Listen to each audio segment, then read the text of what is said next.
Hi all welcome to football arena. ഇന്ന് നടന്ന world cup യോഗ്യതാ മത്സരത്തിൽ വെനസ്വേലയെ എതിരില്ലാത്ത 3 ഗോളുകൾക്കാണ് അർജന്റീന തകർത്ത് വിട്ടിട്ടുള്ളത്. തിളങ്ങിയത് മറ്റാരുമല്ല, മെസ്സിയാണ്. ഇരട്ട ഗോളുകൾ സ്വന്തമാക്കാൻ മെസ്സിക്ക് കഴിഞ്ഞു. മറ്റൊരു ഗോൾ കൂടി മെസ്സി നേടിയിരുന്നു, അത് ഓഫ് സൈഡ് ആവുകയായിരുന്നു.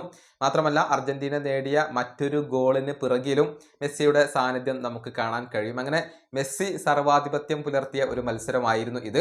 പക്ഷേ ആരാധകരെ വേദനിപ്പിക്കുന്ന കാര്യം എന്തെന്നാൽ മെസ്സി അർജന്റീനയിൽ വെച്ചുകൊണ്ട് കളിക്കുന്ന അവസാനത്തെ വേൾഡ് കപ്പ് യോഗ്യതാ മത്സരമായിരുന്നു ഇത്.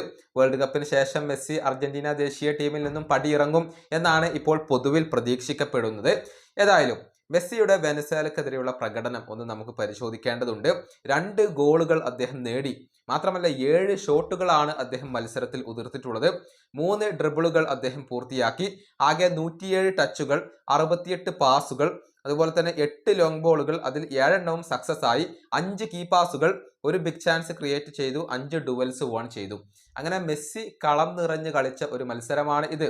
38 വയസ്സുള്ള ഒരു താരമാണ് ഇത്രയധികം മികവോട് കൂടി കളിച്ചത് എന്നുള്ളത് എടുത്തു പറയേണ്ട ഒരു കാര്യമാണ്. ഇനി മറ്റൊരു കാര്യം കൂടി ഇവിടെ പരിശോധിക്കേണ്ടതുണ്ട്. അതായത് കോൺമെബോളിന്റെ വേൾഡ് കപ്പ് യോഗ്യതാ മത്സരങ്ങളിൽ ഇപ്പോൾ ഏറ്റവും കൂടുതൽ ഗോളുകൾ നേടിയ താരം അത് മെസ്സിയാണ് ടോപ്പ് സ്കോറർ. എന്തോരം സൂപ്പർ താരങ്ങളുണ്ട്, എന്തോരം യുവ താരങ്ങളുണ്ട്. എന്നാൽ 38 വയസ്സുള്ള മെസ്സിയാണ് ഗോളടിയിൽ 1-ാം സ്ഥാനത്ത് നിൽക്കുന്നത് എന്ന് പറയുമ്പോൾ അദ്ദേഹത്തിന്റെ മികവിന് ഒരു കോട്ടവും തട്ടിയിട്ടില്ല എന്നുള്ളത് ഇതിൽ നിന്നും വളരെ വ്യക്തമാണ്. ഇത്തവണത്തെ കോൺമെബോൾ വേൾഡ് കപ്പ് യോഗ്യതാ മത്സരങ്ങളിൽ 8 ഗോളുകളാണ് മെസ്സി നേടിയിട്ടുള്ളത്. 1-ാം സ്ഥാനത്താണ്. 2-ാം സ്ഥാനത്ത് കൊളംബിയയുടെ ലൂയിസ് ഡയസ് വരുന്നു, 7 ഗോളുകൾ. 3-ാം സ്ഥാനത്ത് മിഗേലിറ്റോ 6 ഗോളുകൾ. 4-ാം സ്ഥാനത്ത് റാഫീഞ്ഞ 5 ഗോളുകൾ. 5-ാം സ്ഥാനത്ത് ഡാർവിൻ നുനസ് 5 ഗോളുകൾ. ഇങ്ങനെയാണ് കണക്കുകൾ വരുന്നത്.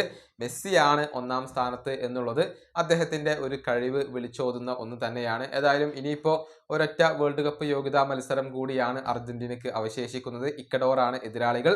ആ മത്സരത്തിലും മെസ്സി അർജന്റീനയ്ക്ക് വേണ്ടി കളിച്ചേക്കും. ഈ വീഡിയോ അവസാനിപ്പിക്കുന്നു. അടുത്തൊരു വീഡിയോ കൊണ്ടും കാണാം.